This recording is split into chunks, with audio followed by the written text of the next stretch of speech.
தமிழக விவசாயிகளுக்கு மத்திய அரசு வழங்கக்கூடிய ஒரு சிறப்பான திட்டம் பார்த்தீங்கன்னா கால்நடை காப்பீட்டு திட்டம். இந்த திட்டத்தினுடைய நோக்கம் பார்த்தீங்கன்னா கால்நடைகளுடைய இறப்பினால் விவசாயிகளுக்கு ஏற்படக்கூடிய பண இழப்பீட்டை சரி செய்யத்தான் இந்த திட்டமானது மத்திய அரசு கொண்டு வந்திருக்கு. இத்திட்டத்தின் கீழ் காப்பீடு செய்யப்பட்ட கால்நடைகளுக்கு மத்திய அரசானது அதிகப்படியான பிரீமியம் தொகையை வழங்கிட்டு இருக்காங்க. இந்த காப்பீட்டு தொகை கட்ட வேண்டிய பிரீமியம் பார்த்தீங்கன்னா மத்திய அரசே பெரும் பங்கு ஏத்துக்கிறாங்க. இது எப்படி அவங்க பிரிக்கிறாங்க பார்த்தீங்கன்னா ரெண்டு பிரிவா பிரிக்கிறாங்க. ஒன்னு பட்டியலின விவசாயிகள், இன்னொன்னு ஜெனரல் விவசாயிகள் பிரிக்கிறாங்க. பட்டியலின விவசாயிகள் பார்த்தீங்கன்னா 70% 80% வரைக்கும் மத்திய அரசே பங்கெடுத்துக்குது. மீதி உள்ள பிரீமியம் மட்டும் அந்த பயனாளிகள் கட்டினா போதும்.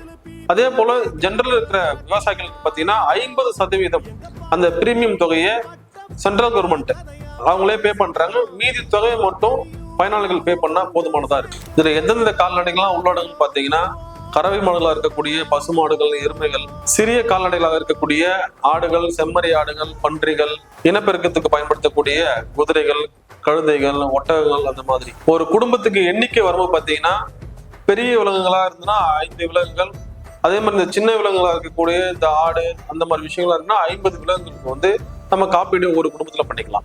இந்த காப்பீட்டுல எப்படிலாம் கவரேஜ் கிடைக்கும்னா நோய் பாதிப்பினால் ஏற்படக்கூடிய இறப்புகள், இயற்கை விபத்தினால் ஏற்படக்கூடிய இறப்புகள், அறுவை சிகிச்சை அல்லது பிரசவத்தின் போது ஏற்படக்கூடிய சிக்கலினால் ஏற்படக்கூடிய இறப்புகள், இந்த மாதிரியான விஷயங்கள்லாம் இந்த இன்சூரன்ஸை நம்ம கிளைம் பண்ணிக்கலாம். 2026ஆம் ஆண்டு பார்த்தீங்கன்னா இந்த ஒரு சூப்பரான அப்டேட் கொண்டு டிஜிட்டலைஸ் ஆகிட்டாங்க. என்ன பண்ணாங்கன்னா இதுக்கு முன்னாடி பிளாஸ்டிக் இயர் டேக் இருந்தது. ஆனா இப்போ RFID மூலியமா ஒரு இயர் டேக்னு சொல்லிட்டு ஒரு டேகிங் சிஸ்டம் கொண்டு அது மூலியமா ஈஸியா அந்த பசுமாட்டையோ இல்ல அந்த விலங்கையோ ரெகனைஸ் பண்ணி இதுதான் அந்த விலங்குன்னு சொல்லிட்டு ஈஸியா இப்ப கிளைம் பண்ணி கொடுத்துட்டு இருக்காங்க.